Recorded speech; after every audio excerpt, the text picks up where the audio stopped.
Hi friends, எல்லோரும் எப்படி இருக்கீங்க? நல்லா இருக்கீங்களா? இந்த பட்டியும் இதே மாதிரி அடித்து பாருங்கள். இந்த மெத்தடில் அடித்து பாருங்கள். இப்போ அடிக்கிறேன் பாருங்கள். இதை அடித்து நல்லா பிரட்டிடுவோம். ஏன்டா இது வந்து மடிக்க முடியாது. இது இடுப்பில் வந்து ஒரு மாதிரியாக குத்துற மாதிரி இருக்கும், சொர சொரண்டு. அதனால் இந்த மாதிரி அடித்து பிரட்டிடுவோம். அது எப்படி அடித்து பிரட்டுறோம்னு பாருங்கள்.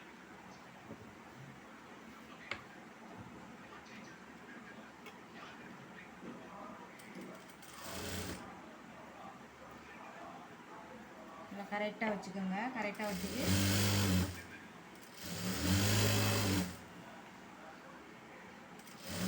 தையல் கொஞ்சம் பொடி தையலாக போடுங்க. கொஞ்சம் பெரிய தையலாக போடாமல் கொஞ்சம் பொடி தையலாக போட்டுங்க. கையை வச்சு கொஞ்சம் துணியை இழுத்துக்கிட்டீங்கன்னா நல்லா வரும். இதுக்கு வந்து நல்லா இழுத்து கொடுத்தா நல்லா ஸ்டாப்பாக இருக்கும்.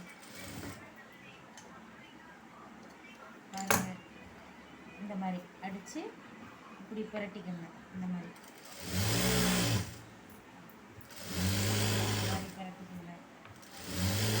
இதெல்லாம் ஈஸியாக எதுவுமே கற்றுக்கலாம். இதெல்லாம் வந்து சிம்பிளாக கற்றுக்கிறது.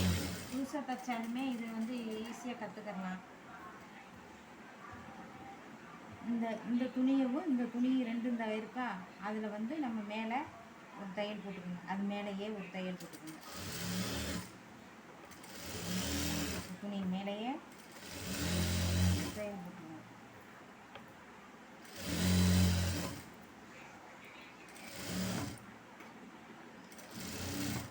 இழுப்பு தைச்சிங்கன்னா அந்த சுருக்கம் வராது. அதுக்கு தான் பாருங்கள். இதுலேயும் ஒரு தையல் வந்திருக்கு, இதுலேயும் ஒரு தையல் வந்திருக்கு. நம்ம பட்டிக்கு அடித்து நம்ம பட்டி போடுவோம் இல்லையா, அந்த மாதிரியாவே இது நல்லா வரும். அதனால் இந்த மெத்தடில் போட்டு தைச்சி இந்த துணியை நல்லா இப்படி பிரட்டி விட்டுருங்க.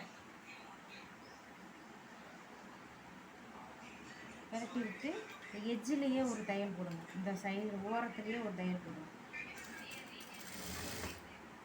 ஓரத்தில் நல்லா போடுங்க. நல்லா துணியை நல்லா இழுத்துக்கிட்டு நல்லா இழுத்து கொடுங்க. சுருக்கம் வராது.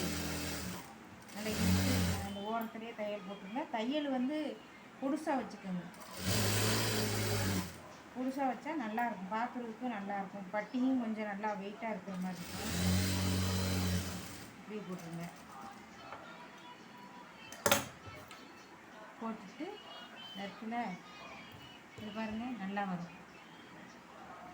நல்லா திக்காக நல்லா இருக்கும். நம்ம என்ன பண்ணோம்னா இது மேலேயே ஒரு தையல் போடணும். இந்த தையல் போட்டிருக்கோம் இல்லையா, அந்த தையல் அது மேலேயே ஒரு தையல் போடணும்.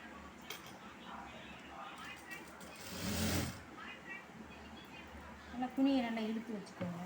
இழுத்து வச்சுக்கிட்டீங்கன்னா அந்த சுருக்கம் வராது. அதனால வந்து நல்லா இழுத்து பொறுமையாக நல்லா நேராக தையலை போட்டுட்டு சுற்றி நம்ம தையல் போட்டுக்கணும்.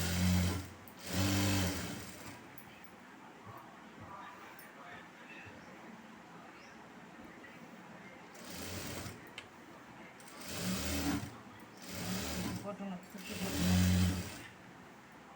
நம்ம எக்ஸ்ட்ரா வர்ற துணியெல்லாம் நம்ம வெட்டி விட்டுருவோம். நம்மளுக்கு அளவு வந்து லைனிங் கிளாத்து தான் அளவு. அதனால் வந்து எக்ஸ்ட்ரா வர்றதெல்லாம் நம்ம வெட்டி விட்டுடலாம்.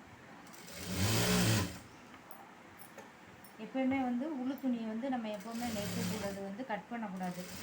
கூட வந்தாலும் நம்ம தைச்சிட்டு அளவு பார்த்துட்டு கட் பண்ணலாம். காணாமல் போயிடுச்சுன்னா ஒன்றும் பண்ண முடியாதுல்ல.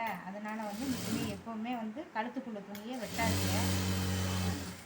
சுற்றி அடிச்சுட்டு அளவு பார்த்துட்டு அப்புறம் கட் பண்ணுங்க.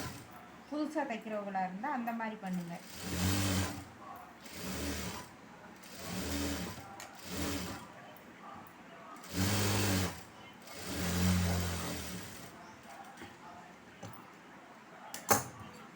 இந்த பாருங்கள், பட்டி எவ்வளோ ஒரு திக்காக இருக்குன்னு பாருங்கள். இந்த மாதிரி பட்டி அடிச்சிங்கன்னா பட்டி நல்லாயிருக்கும்.